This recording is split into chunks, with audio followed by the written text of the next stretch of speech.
Hi, I'm Courtney Fingar, editor of FDI Magazine. I'm here in Washington, D.C., reporting in from the International Monetary Fund World Bank annual meetings. Quite a lot of discussion here about possible economic problems in the U.S. and further afield, which will have a big knock-on effect on countries like Honduras, which are heavily reliant on the U.S. I'm joined here by the finance minister, where we'll find out whether he's worried about this situation and also how a small, not so well-known country can put itself on the investment map. Well, thank you very much for taking the time to speak with us today. I'm just wondering, first of all, how are the meetings going for you so far, and what were you looking to achieve here in Washington? Well, the meeting is going well. We have a different meeting with IMF, World Bank, and also with IDB. Mm-hmm. And what we try to achieve is to see the different program for my country, and also to talking about the program that we have going on with the IMF, which we already passed the third review, Mm-hmm. and we're looking forward for the fourth review and then continue with the new program. Okay.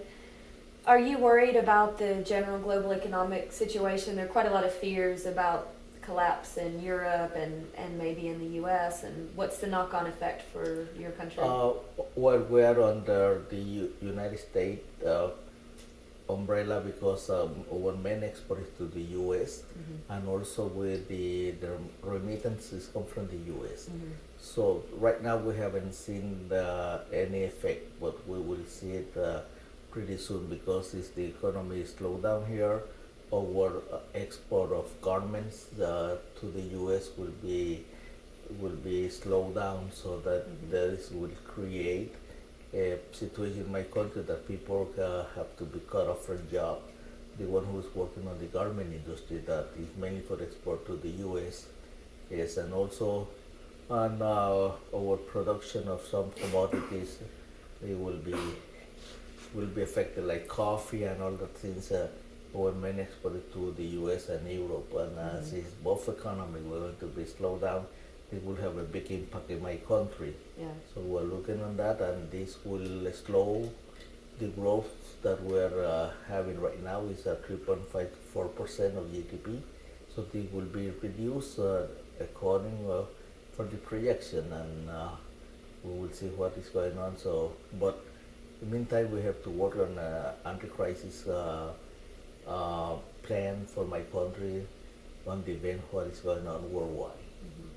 I know that textiles is a big industry.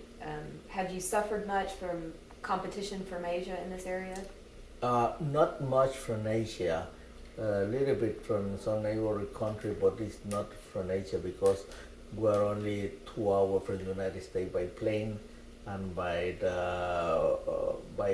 ship is only 2 days away. So we are competitive, and also the quality also is being competitive. But anyhow, in the long run, yes, we will be quite affected by the textile industry, especially Southeast Asia, and some countries, some emerging market, and some other countries that is developing right now, the garment industry. Mm-hmm. How do you differentiate yourselves from other Central American countries as an investment destination? Well, and in my country, we have all the facilities for investment, and right now we just passed some law. One of those laws is allowed to create what we call a model city or charter city, how it's called, which allow the people to develop up to from 1 to 1,000 square kilometers, so they can set up their business in or the city or a developer city, and they will have their own tax system, they will have their own judiciary system, and also they will have their own currency where they would handle it. This is guaranteed because we have changed in the constitution and the law, a special law for that, so it will create a special interest. And also the other part is the development of tourism in my country. Mm-hmm. In this area, we have two different types: the archaeology part for the Mayan ruins, and also the beach in the Caribbean. So we have some cruise ships coming over every week, and We have some cruise ship facility for to stop over Honduras, and the other part is our coffee. They export coffee and also some seafood and non-traditional vegetables to the U.S. and to Europe is quite strong. And right now, we're exporting some type of mineral to Asia, to China. So that is in my country. We have the forestry, we have the agriculture, and we have tourism. So it's a small country, but everything is there. Of course, the natural beauty in Central America is there for tourists, and as you mentioned, some historical sites. But one of the problems is the perception of security in this region, and crime levels. And do you see that's a deterrent for tourists and investors as well? And how do you counteract that?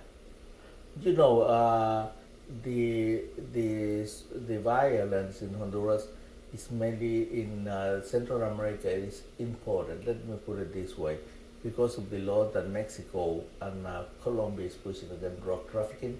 They pushing up from Colombia and pushing down from Mexico, so we're catch in between.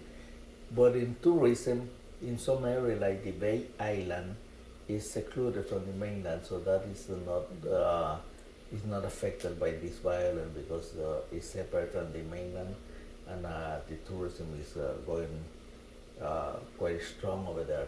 But in the mainland, yes, it's slowed down a little bit. But the government is fighting violence, fighting drug trafficking. So we hope in the near future with the program that we have, all together with the Central America country fighting violence, fighting drug trafficking, they will slow down, and all the eyes is focused in Central America. Last we have some meetings at regional level.